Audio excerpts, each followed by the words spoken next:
Hey everyone, welcome to another episode of Untamed Intimacy.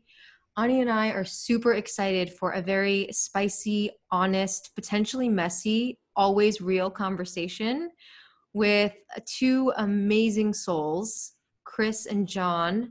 I want to give them a quick intro and tell you why we're having two people on the podcast today, because you have already heard from someone whom they are both very close with on this podcast already. So let's intro these two beautiful humans. Jonathan Encarnacion. I like to say it with a little spice there. I know you like it. Thank you. He's a creator. He is a photographer, and he creates honest, powerful, raw imagery for families and folks in love. He's also co-host of the Hella Married podcast, which is amazing. I recommend you check it out. And Chris is, get this, the inventor of the hashtag and product designer. He's fascinated by human language, connection, and the role that technology plays in human life. He's also a coffee and cocktail enthusiast, which if you can see behind us, for those of you watching, he has a whole wall of beautiful bottles on his shelf right now. And here's why we're having both of them on the podcast at the same time, not only because they are both amazing people and dear friends, but they also share a partner, Jon Encarnacion, who I had on the podcast just a couple weeks ago. You may know her on Instagram at GoFitJo. Enthusiast, not enthusiast. She's a women's coach and advocate. She's an enthusiast of life, though, I will say that. Another amazing soul. So we're going to be having a conversation about their polyamorous relationship today. Welcome to the show, you two. Thank you. Jinx. I feel like this is just going to be a back and forth banter for like 60 minutes. Not if I'm Jinx. Now he has to say all the things. All right, well, now I'm not jinxed.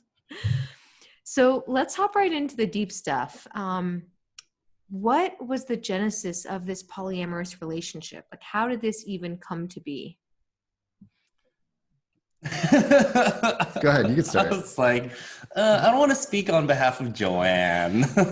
No, well, why don't you maybe start it off from your experience in terms of like how this all got initiated? Okay, so Joanne and I, it's interesting just saying Joanne. And you refer to her as Jo, and then Lee also refers to her as Jo. So I feel like I'm the only one that... This is part of like your legacy though. So I think like if you start with the length of your marriage, right? The vintage, so to speak, and where you guys were at. And then what the transition happened maybe 2 years ago. That kind of suddenly rocked your world. Thank you for the prompt. I really appreciate it. I'm supporting you. So Joanne and I, we were together for, we've been together for 18 years. We're married for 12 now. And to kind of, I guess, just really sum things up, we got together at a very young age. She actually helped throw my 21st birthday. And we kind of did like the entire relationship escalator thing without ever having a discussion about where our relationship was going. We never really had any real conversations about marriage. We had our first daughter, Iris, who's now 16, back in 2004. And after having her, it was kind of after that, we should probably just get married because we're Filipino Americans who were raised by very traditional Catholic parents. And that was like the next step for us. Like a lot of relationships, I think things started getting like really monotonous in our relationship. And a couple of years ago, it was Joanne and I were laying in bed, and I had asked her one evening, what's one thing that you've never told me in the 16 years that we've been together? And she said, I don't think I believe in monogamy. And that was kind of like, like, I wasn't expecting that one. I wasn't expecting that one. So after having her express this to me, obviously we had a lot of history. I wasn't ready to just be like, you know what, what the fuck, you know, you don't believe in monogamy? Was everything like a lie between us, you know? And I started to do some research and tried to figure out what other different options there were for like different relationship structures, which is when I came across ethical non-monogamy and polyamory. So that was my way of doing research. And Joanne's way of doing research was, I have this old client of mine who, Chris raises his hand, who practices non-monogamy and polyamory. So I am going to reach out to him, and I guess I can just like shift the conversation over here. Yeah. I mean, so it's true. So I had actually hired Jon's wife, to be my kind of nutritionist / like health coach, and to work with me to basically like get me into a state where I was like feeling more fit in myself. And I don't know if I want to say like the grand irony or the, also not a premonition, but sort of the thing that led to this whole situation emerging, which I find so fascinating. You know, I was in a very different relationship at that time when I first actually met Jo through an ad on Instagram, which was a photo of the two of you for Sonder, which is like an apartment rental service that's similar to Airbnb. And I don't know, there was like something about the way that they were in the space and the lighting and the photo and just how they worked together. And I was like, not feeling that way in my relationship. And I was like, well, that looks like a very healthy person in a very healthy relationship. And that is what I want. And I need to reform myself to get into a state where I can actually have that kind of relationship. And so she and I started working together for, I don't know if it was 6 or 8 months or a year, something like that. You know, just as she was sort of like coaching me, and that engagement ended. And there was some period of quiet time where like we weren't actually in touch. And then she reached out to me again. And we like, you know, met up just to kind of like sync up again to see where we were, you know, how was life going? Like, how was all the coaching stuff that like we worked on working out? And I think that's when she started to talk to me about, you know, these questions that were now coming up like in her marriage and where she was at. And given that I had experimented with and tried different forms of relationships, not always successfully, she wanted to sort of like understand like what was involved in that. And that was the sort of seed of that conversation. I think that's interesting how you're like, I saw this picture and like, this is like a healthy relationship, what I'm seeing. Mm-hmm. And like, that's like the perception, but like when it was good, it was really good, but like, it wasn't necessarily like a healthy relationship. She and I have, and it might be useful, like if we find that photo to share, just so you guys like, you know, have a sense for what that looks like. But obviously since that point, she and I have at least talked about that photo and the story behind the photo and like the reality of what was going on. And of course, it's so true, I think, for many, many people, that there is the sort of Instagram life that you project, and then there's the life that's going on behind the scenes. And I also, in the past, was part of that, was part of constructing an identity or a persona of a relationship that didn't really exist, which was the aspirational relationship, where other people would be like, #couple goals. Relationship goals. Oh, relationship goals. And you're like, if you only knew like what was really going on, you might want to change your goals. So I think like regardless of the story behind the photo, I think the thing that's come out since then, and that has been so interesting, was for me to, I guess, come into this conversation with her with the assumption that things were great. And as a coach, you sort of assume that, well, a coach has got their life totally figured out. And it turns out, no, coaches are just sort of like, they have a bunch of frameworks and tools for like failing in a way that allows them to like stumble as opposed to faceplant all the time. And I think it's been a really interesting process and dynamic, I think, for the three of us to go through this evolution in ourselves and in the relationship in the last 2 years. And in some ways to pull out some of the tools that were there, but then also to recognize complete gaps in our ability to understand, to have conversations, to know ourselves. So that journey, I think, is one of the most, I think, interesting things. And I guess just to bring it back, the thing that I am very happy about, I think, is that the transformation that happened in myself that caused me to behave differently at the beginning of our relationship, my relationship with Jo, and then eventually my relationship with Jon, caused me to behave in very different ways than I had in the past. And, you know, so I guess I'm like happy to, you know, where we're at now.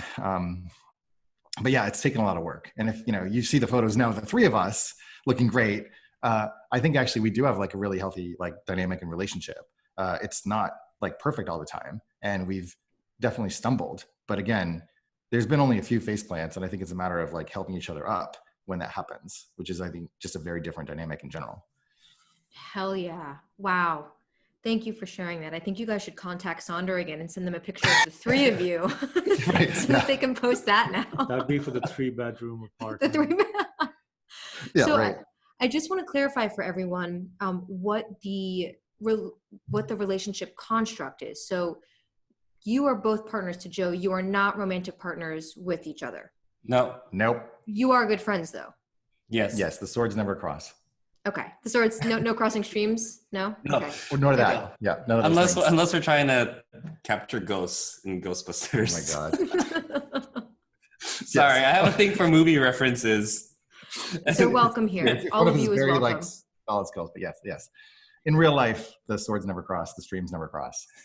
Yeah. Got you. Okay. Yes. We are platonic bro buddies, whereas we are more intimate romantic buddies. Joe. Yeah.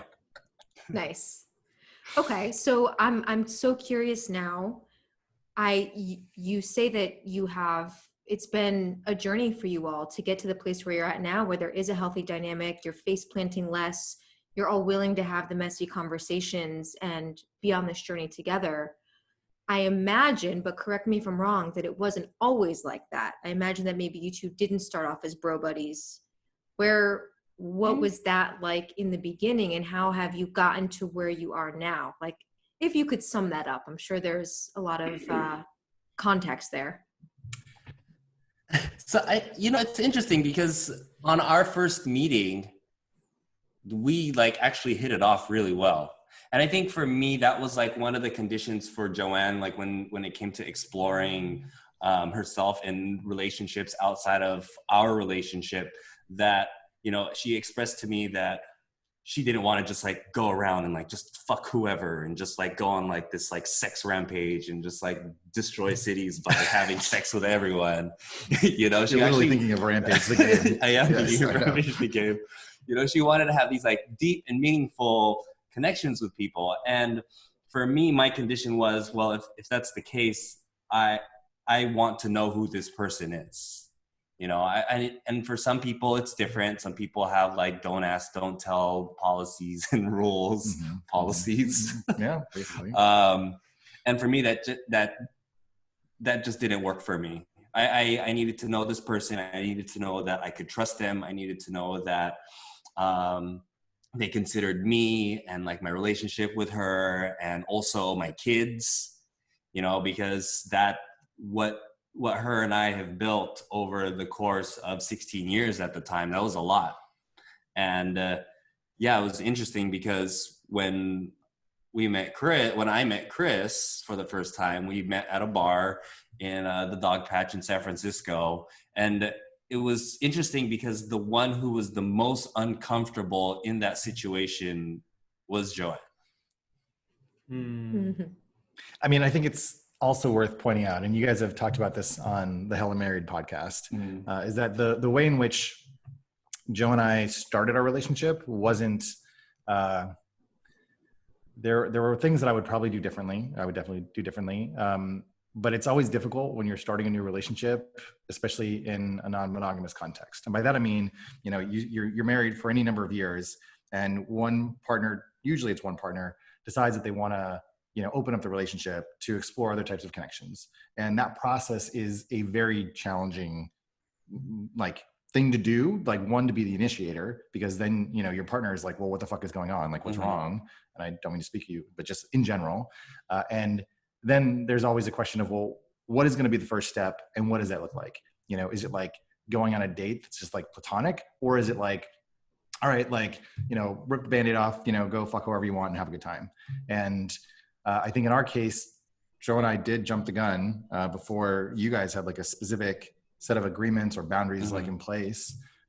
And that was certainly something that I felt that was outside of my integrity, I would say. But it was, I don't know. I'm not like, there's no explanation for it. It's just, we acted impulsively. And we slept together before you guys were at a point where you were like, okay, this is like, okay. Yeah. And so I think that's important context to understand, like when he and I met together for the first time, that's, well, one, what I was walking into, and second, like, you know, that he was walking into. And it's like, here's this guy who is effectively, and certainly I think it would be reasonable to think of it this way, like, you know, disrespected like the integrity of our relationship, and what the fuck. And that isn't exactly what happened. Right. I mean, because in doing my research of polyamory, all I kept on reading about was like open and honest communication. And then for Joanne to just be like, oh, you know, sorry, I kind of moved ahead and moved quickly. It was like, well, yeah, like Chris said, like, what the fuck? Like we're supposed to be open and honest about things. Right. But yeah, Joanne and I had like one really healing evening in Mendocino. And then like on the way back, I was like, gotta meet this guy. So what was that path from what the fuck to I want to meet this guy? What was that journey like for you? Oh God. And now I'm like having to think back to like that 7 days, because it was 7 days from when I found out to actually meeting him. It was a really rough ride, because I remember getting out of town for like 2 to 3 days, going to Nevada to see a friend.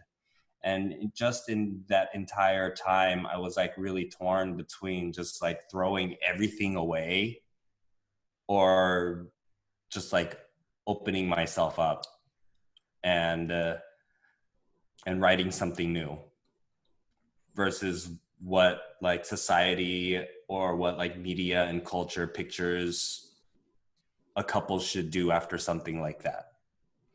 And I kept on thinking back to me expressing to Joanne, like, if we're going to explore this, I'm going to need to know who this is. And also at the same time, you know, if there was going to be anyone that she was going to explore this with, I'd probably be most willing if it was Chris, because they already kind of had like this trust built and this connection. He already kind of knew my situation, Joanne and my situation. He knew the girls, not personally, not yet of them, but he knew of them.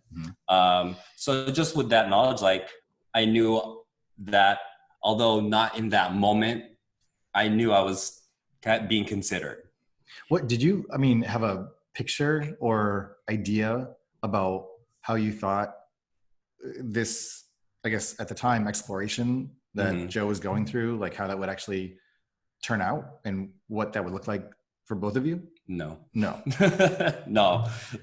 Which is why sometimes when we'd go to like our therapy sessions. Right. And Nisi would be like, that's some like Dan Savage shit. And I'm like, who's Dan Savage? Right. Yeah. He might've helped along the way, but right. Yeah. Well, because I think part of it was, you know, Joe tends to be a bit of a, I don't know how to put this. Like, I feel like an icebreaker in the sense of like an actual vessel that goes through and breaks up like icebergs, you know, where she just kind of plows ahead and does her thing. And then sort of like stops and looks around and like, you know, it's like, oh shit, like there's all this like collateral consequence.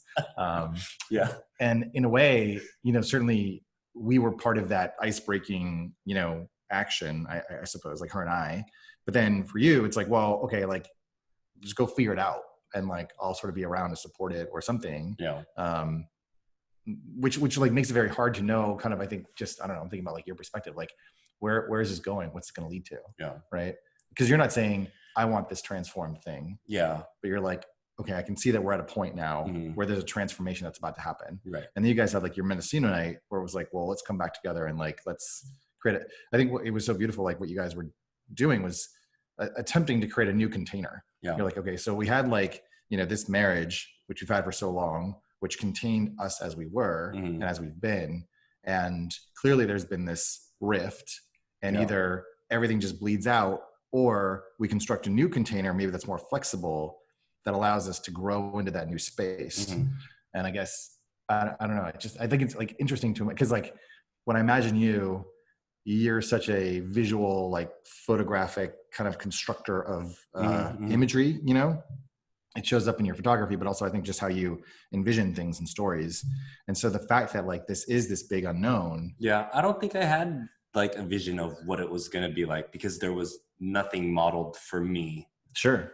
Like what was modeled for me was a monogamous relationship. Right. And sadly, you know, I don't think my parents are ever going to listen to this, but like, you know, to find out that like I based my relationship structure off of what I saw from my parents.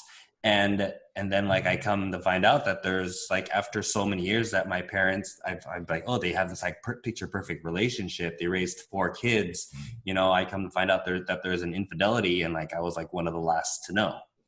And this was like literally the day, like 3 days after I found out from Joanne that she jumped the gun with Chris. Damn.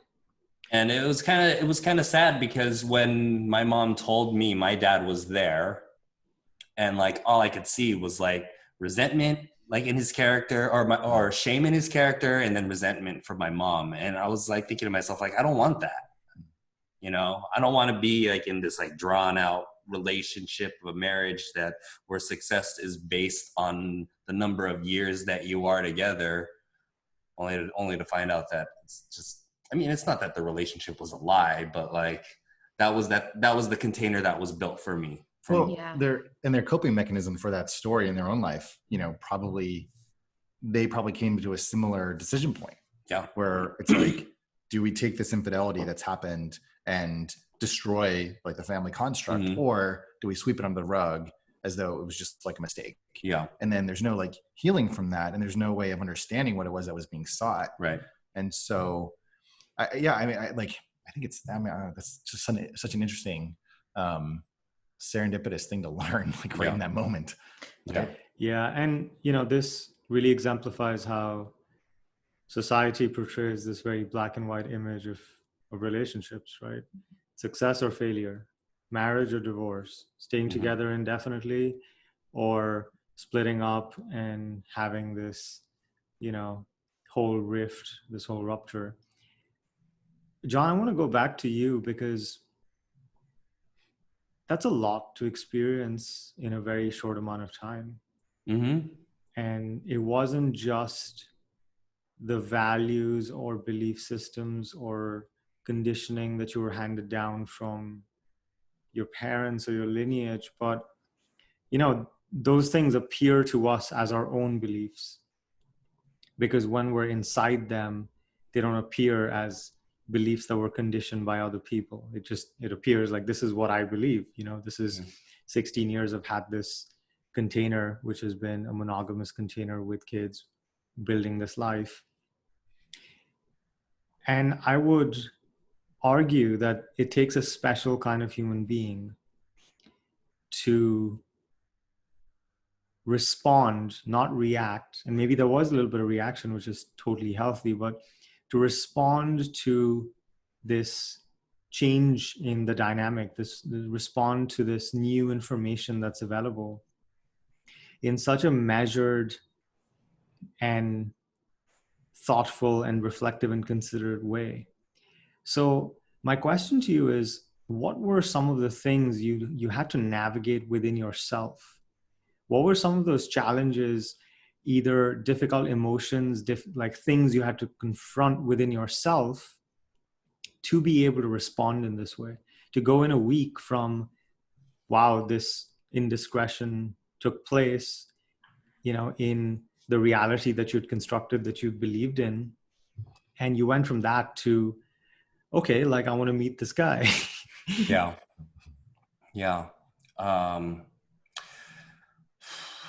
I went through, I think, all the different ranges of emotions. I think there was, obviously, when she expressed to me about like not believing in monogamy, there was like some curiosity.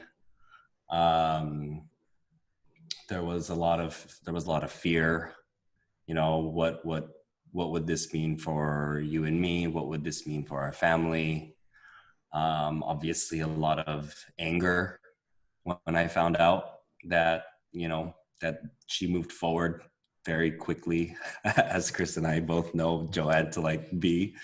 One of the most powerful things, and I think about this one specific moment where Joanne and I were like laying in bed, and she was, and I'm kind of foggy as like the timeline, because it was only until Joanne and I recorded for our podcast that I was actually to put a timeline on things, and it was like, holy shit, this like happened in 7 days. That was actually really, really fast. But just bringing it back to where I was going with it, I think one of the biggest things that like got me through this was love. And I know that might sound like very cliche and whatnot, but I remember telling Joanne one day, we were like laying in bed together, and I think she was like telling me like, if you want me to like leave Chris, I can leave Chris. I don't need to be with him. And like, I think this is like after she started falling in love with you. And I was like, and I remember telling her that it's not inherently wrong for anyone to fall in love,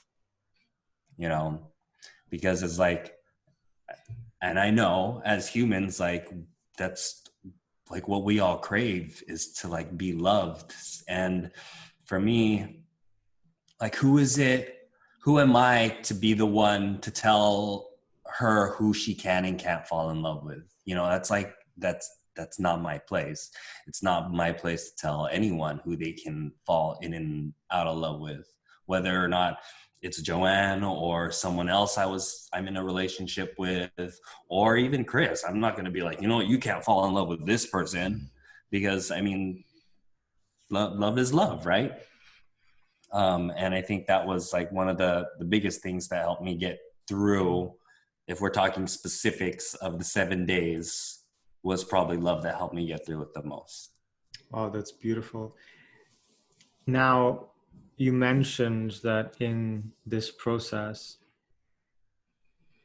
your definition for what a healthy relationship is, or if there even is such a thing, what the ideal utopian relationship is, that definition has been shattered to pieces, and it's been reconstituted, and it's been shattered again and reconstituted. And that's really what, this journey is for all of us, whether we want to admit it or not. That definition is morphing, it's changing.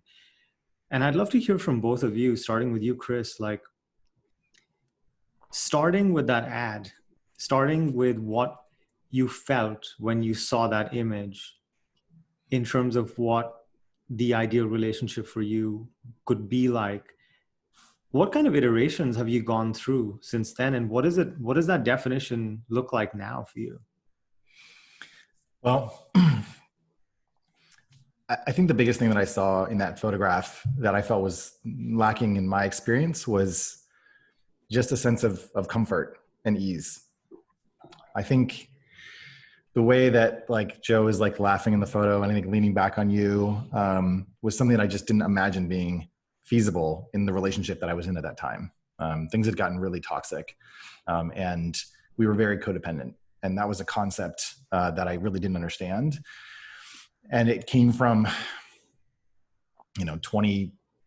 22 years of trying to package myself up into the kind of person that I thought my partner wanted, as opposed to being willing to be more curious and to be more introspective and understanding and compassionate with myself, to be like, well, who am I and what am I in the world and what am I really great at and how do I show up for people and how do I show up for myself?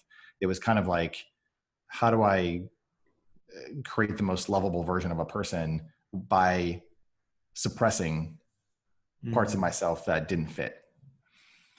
And I think the reason why that relationship got to be so toxic was because we came into it with a hope and an idea and an aspiration that we'd finally found someone that could see us as we truly were, as we were just gaining the ability to see ourselves truthfully. And I think each of us had a lot more work to still do that actually needed to happen separate and outside of that relationship. So so much of it for me, I think in the course of that period from when I started working with Joe was the moment that I started to take responsibility for myself and how I felt and how I felt in my body. And at the time, I mean, like, I'm like an alcoholic enthusiast, but I was probably abusing it more than I was enjoying it. And I needed help to work through that and work through the feelings that I was trying to repress and suppress in my everyday experience. So part of it was coming to the consciousness of, well, what's going wrong in my life and what's happening and how am I being dishonest or like out of truth and out of integrity in this relationship, which is causing me to be out of integrity with myself. And then what do I need to do to get back into integrity such that then I can actually come from a foundation of strength and inner knowledge and comfort and ease within myself to then create or possibly create relationships with other people. And that meant needing to get out of that relationship. That meant getting out of the business that we had co-founded together. That meant giving up all the investment that went along with that. That meant moving out of the house. That meant breaking up a family where there were 2 kids involved. It was ugly. It was like losing my community and my group of friends. So I really had to completely start over and reconstitute myself. But it was driving towards that feeling where I just felt so bad in myself for so long by putting other people's needs first, that I couldn't sustain that anymore. It was like literally like killing me. And so, you know, Joe helped, I think, through that process. And so ultimately when she and I got together and we, you know, and I did act in a way that was still out of alignment with myself, it was totally, it was basically binding on myself that we were going to bring Jon into our process and our conversation and our interaction, like as soon as possible. That was my intention and my goal. I was like, once I realized that there was some connection, some romantic connection between her and I was like, well, I will not do this, like as an affair. He has to know. And that was, it's funny. I mean, that's actually kind of how this happened. Was I wrote Joe a letter basically stating this and saying, you know, very clearly, which was different than I would have done in the past. In the past, I would have like maybe gone along with it, whatever, like they don't need to know or like something, I don't know. But that was something I wasn't willing to do this time. And so when Jon found that letter, at first, I mean, not to totally speak for you, but I know like the first reaction was, what the fuck? Who is this guy? Mm-hmm. You know, this is bullshit. Mm-hmm. And then I think maybe on a second or third read at some other point, mm-hmm. you know, there was like the other part of it, which is like, oh, actually, this isn't just kind of like this illicit like love affair. Like there's a broader context. And then the question was, well, how do we align these things and actually make that happen? And when I found the letter, this was already after she had already expressed to me that she didn't believe in monogamy and that she was already talking to Chris. And it was just funny because I took that letter and then I ended up writing him like a 4-page letter. And then he ended up writing me back a letter. And we were like, okay, we need to stop writing letters because they're just going to get longer and longer every time we write one. Wow. I think actually it's worth pointing this out that in writing these letters to each other, mm-hmm. there was an opportunity for us to maybe hear each other without all the emotion getting in the way, where each of us had a moment to like take the floor and communicate what we needed to communicate about what was going on without sort of being in a conversation where you're anticipating and then trying to think of the next thing you're mm-hmm. going to say. So it was actually, I think, a very useful, although again, like in so many of these things, like was not anticipated. I don't even think I've written Joanna a letter that long. Yeah. So. Wow. I really want to thank you both for sharing that, because I'm hearing something that is so apparent in how the three of you carry yourselves. And Chris, when I met you for the first time at one of my workshops, something that stood out to me about you was how consciously you communicated, how intentionally you chose to show up in your life around communication. And you had even shared a communication tool at the workshop that I took with me and put in my back pocket and shared with others. Something that I know, Jon, you and Joe talk about all the time is that you're willing to roll up your sleeves and have the messy conversations. And I think that's even in your bio line for your Hella Married podcast, Mm-hmm. that there's a willingness to have these conversations. You don't, the uncomfortable. Yeah. Exactly. You don't exactly know how it's going to turn out. So for those that are listening, I imagine that people have been through all sorts of variations of communication issues, struggles, challenges, misunderstandings. From where you started to where you are now, or from even earlier parts in your life to where you are now, what are some of the communication tools or some of the mindsets that you all put on and really own as even beliefs when you go into a messy conversation or something that feels really uncomfortable?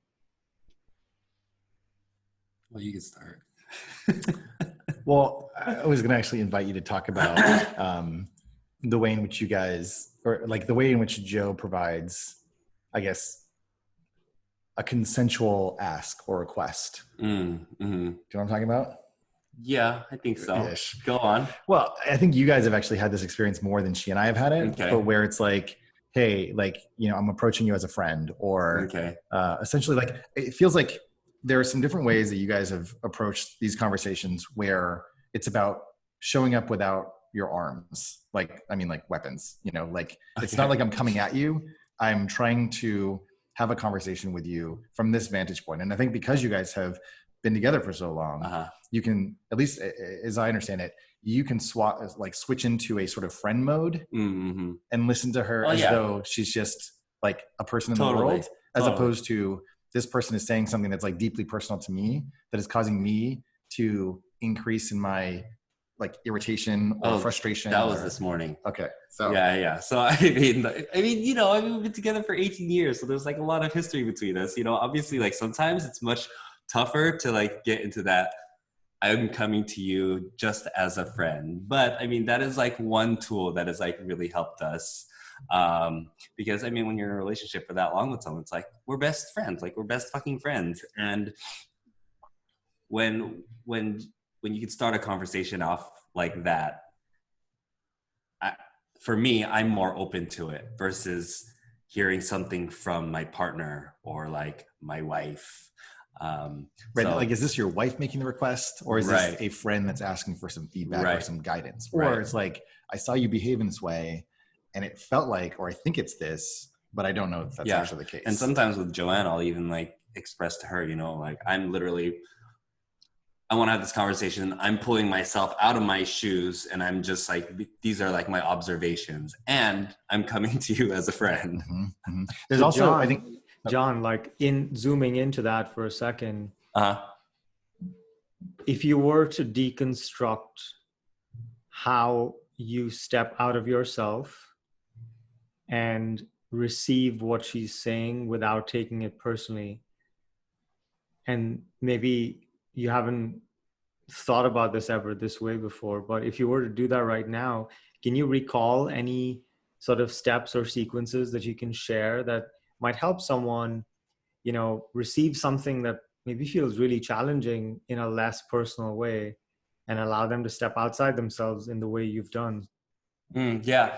You know, I think about Joanne and I were having a conversation, and what she said was actually really helpful. She said to me, like, how would like your older, like woke version of yourself respond to like a situation versus like how that like childlike teenager might react.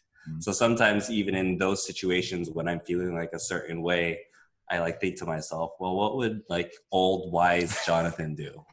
Like, would he react? Would he like slow down? Would he like take the feedback and be open to the feedback? And it's interesting because as I'm saying to you guys now, I'm like, maybe I should have been like older and wise Jon this morning when her and I got into it. I've noticed, like, I think, so there's a kind of role play that you do, that you sort of like drop into these different, you know, roles or configurations of yourself to say, almost have a conversation maybe like with yourself. I think you guys are also pretty good. And I think the three of us have gotten better about slowing each other down, which is the major thing. Like there's this, all three of us spin up conversations and narratives that sometimes come from a faulty location, or I'm sorry, foundation. So we make some assumption about the other's behavior, like, oh, I saw you do this, or you said this and it hurt me in this way. And then you kind of like jump ahead 3 steps, and then you're going down this like narrative path that is coming from a place of hurt.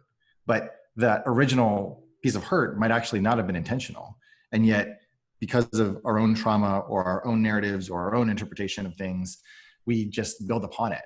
And so there's been a bunch of that where I think it's like dismantling like the fuse, or like pulling the fuse out before it sort of turns into a whole big thing. The other thing that we've done, I think this has been useful for you, and I think we do it with Joe sometimes too. There's so many tools. It's like insane. But so Jon tends to actually take on a bunch of different characters in terms of like his reaction and response to things. And I don't mean to like talk directly for you, but like my anger. Yes. My anger and my sadness. Yeah. So there's Sad Juan.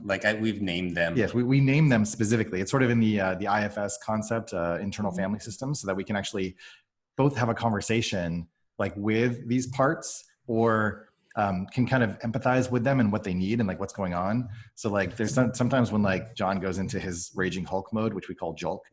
Yeah. That's my character, where it's like a Filipino Hulk, and he just like speaks in Filipino gibberish that actually doesn't make sense. And then there's like Iron Juan, who's like stone cold to anything and like really shut down. So it's like, it's really useful being able to like identify those different pieces. Not just for me, but also for like Joanne and also for Chris. And like, well, sometimes if Julk is around, Joanne knows like, oh, okay, well, Julk mode is on. Don't even engage. Like just engage with him right now. Wait until Bruce Banner comes back. Yeah. You know, it's not worth trying to, because he'll just smash you like Loki. So I think like naming those parts has been really useful for us. And then also there's a concept that we work with called ripeness, or that we think of as ripeness. And that concept is really around providing feedback at a time when the person is able to receive it. Mm-hmm. And this is something that we've noticed many times. I notice it, like she's pointed out many times in me, that occasionally she'll give me some feedback about how I should improve, or how I could do things differently, or how I could like work on something, or not be late, or like whatever it is. And I'll be like, yeah, like I get it. And it's sort of like phases over me, sort of like in this superficial wash. And then 3 or 4 other people will say it. And then like the 4th person will say it to me, and they'll be like, oh my God, that's like so right. And I'll tell her, and she'll be like, yeah, I told you that already. So some of it is literally thinking about it as though you're like a fruit on the vine, and there's a part where you're kind of like, sour, and you're just not ready to like be plucked. And there's a part where you get past the point where it's, too late.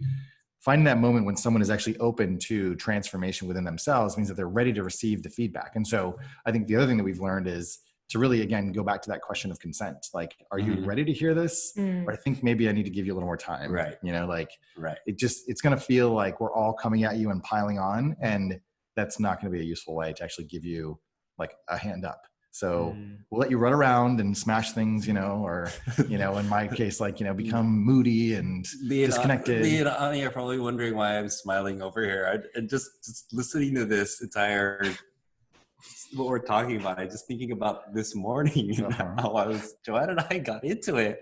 And I remember telling her this morning, I'm not ready to hear this right now. And she's like, I want to talk about this right now. Oh my God, this is the worst. This is like, this pattern is so difficult for us. Like, but it's gotten better. It has gotten better. And I think what's amazing is that there's like 3 of us to really help each other out. Whereas in like a relationship, there's only 2. It's kind of like, well, you have, so the thing that I find happens in those cases where it's just 2 is that oftentimes both people want their needs to be met first. And the question then becomes, well, who goes first in letting your guard down so the other person can have what they need without you anticipating your needs getting met. Right. And so it is interesting, like having the third, like when she comes to me sometimes and she's so frustrated and like fed up and she's like, I just want to like deal with this right now. And I'm like, maybe you just got to give them space and, vent to me and I can like absorb it. And then once, she's calmed down a little bit, then maybe, I can have a conversation with you and then do some interpretation. And it's not to like solve their problems for them. No. It's to really help them see where the other is coming from. And there's been so many times where I'm like, it's almost like saddening to see like these 2 friends, like, in this moment where they're unable to communicate effectively. Although what they really are seeking is a kind of connection and acknowledgement. So I was just going to say that's like such a fascinating dynamic that the three of you have created, because there is power in a witness, which is why in a lot of group workshop settings, they'll pair three people together so that two people can interact and one person can witness. Yeah. And that by nature of having that witness, those two people that are interacting not only get to be in the experience, but they get to be witnessed in the experience, which is insanely powerful. So I want to just, acknowledge that not only have you all created the kind of dynamic that is communicative and honest and with integrity over time, but that the three of you are operating as really close friends, as like family. You're operating as family essentially. And it's really beautiful that you have created that dynamic where there is a witness, where there is someone that has context that you can count on, that has your best interests in mind when some shit's going down, because that's what happens with humans. And this is in the category of surprising benefits of being in a polyamorous relationship. So let's play a rapid fire round. You guys ready? Okay. Yeah. So you get one word or one sentence each. Okay. And you got to say the first thing that comes to mind. Okay. I'm excited for this. Okay. So we'll start with what we were talking about before. Chris, biggest and most surprising benefit that you found being in a polyamorous relationship? Movie trivia. Nice. Nice. Jon, same question. Introspection. Very good compliments. Yeah. Chris, one really surprising thing you've discovered about yourself in this process? Honestly, how much I've grown. I am not the person that I was like 2 years ago, certainly not 3 years ago. What's one way in which you've grown, like stupendous amounts? I think probably being centered in myself and having that sense of security, not from relationships, but from relationship with myself. Beautiful. Jon, one surprising thing about yourself you've learned in this process? That I have like an ability to actually be emotionally aware of my own feelings and actually being able to express what those feelings are. Beautiful. Chris, one thing you've let go of? I'm not completely there, but I would say I'm probably at like 83% no longer codependent. So those moments still come up and I have a greater awareness to them and attunement to them. But yeah, I think that's the biggest one. Jon, one piece of advice you'd give to someone who is considering embarking on, opening up their marriage or relationship?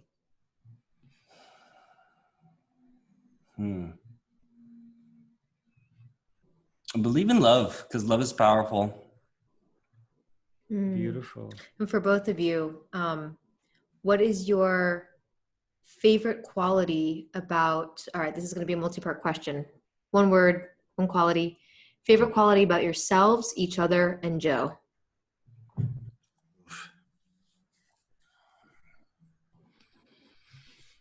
Who first? You first? Did she ask you first? She asked both. So you can go first. Okay. So favorite quality I love about ourselves and then other and then Chris and then Jon. Yeah. Okay. Myself, I love being able to make people laugh. One quality I love about Chris is how his mind works. It's just like how he talks and his mind's always going. And then about Joanne, I love her commitment. And I think that commitment first starts with herself, like her commitment to herself. Yeah. Yeah. I think for myself, it's probably my curiosity, which also manifests as non-judgment. And so I think I'm like pretty flexible and like just hearing from people and wanting to understand them. One thing that I really appreciate and love about Jon is, I think in so many moments, there's a lot of magnanimity in the sense that he's able to, I think, just, be solid. And I mean, like the sense of humor is also very helpful. And then for Jo, she's so persistent, and persistent in how she loves and how she shows up. And even when she's like really struggling, you know, she somehow finds a way through. Yeah, I second all of that. As someone who has had the great pleasure of getting to know her, she rolls her sleeves up. She's willing to have the messy conversations. And something that I really love about her is that she doesn't give me the impression that she has to have it all figured out. Like, she is rolling with the punches, and she is like always doing the best she can. And quite honestly, she shines. So, wow. What a freaking phenomenal conversation this has been. I want to just see if anyone has any questions. Go ahead and post them now. And while they're doing that, you guys, where can people find you? How can they connect with you? How can they learn more if they want to? Share with us all the ways. Go ahead. I think the easiest way to connect with me is on our Instagram handle is @HellaMarried, or on our website, hellamarried.wtf. That you have a podcast means you do this all the time. So yes. What about your personal handle? Longanisa Burps, @Longanisa Burps on Instagram. Yeah, if you want to see some amazing photos. Thank you. Yes. Or @Encarnacion Photography. There's just so many handles. Lots of handles. I'm available at chrismessina.me. I'm @Chris on Instagram, @Chris Messina on Twitter. Amazing. Beautiful. Guys, this has been an absolute pleasure. Totally. Thank you so much for holding space for us. We thank you so much. Like, it's been just beautiful to watch your journey, you know, the bits that I've gotten to see. And I just really want to acknowledge you all, because I remember talking to Jo about when she was about to share this publicly for the first time, and just some of the stuff that you all were kind of experiencing as a family. And you all, I have no doubt you've had many moments of ups and downs with that whole process, and sharing with your family, with the public, especially as influencers and leaders. But from what I can see, you all have handled it beautifully. And the conversation that you all have been continuing in the online space, and I'm sure behind closed doors, is one that is of benefit to everyone. So thank you for sharing yourselves and being so authentic and loving in the best way you know how. Well, thank you. And also, Lee, thanks to you for all your support, and for what you've done for her. I know it's been very impactful as well. My pleasure. All right, everyone. Until next time, much love and good vibes, and we'll see you soon.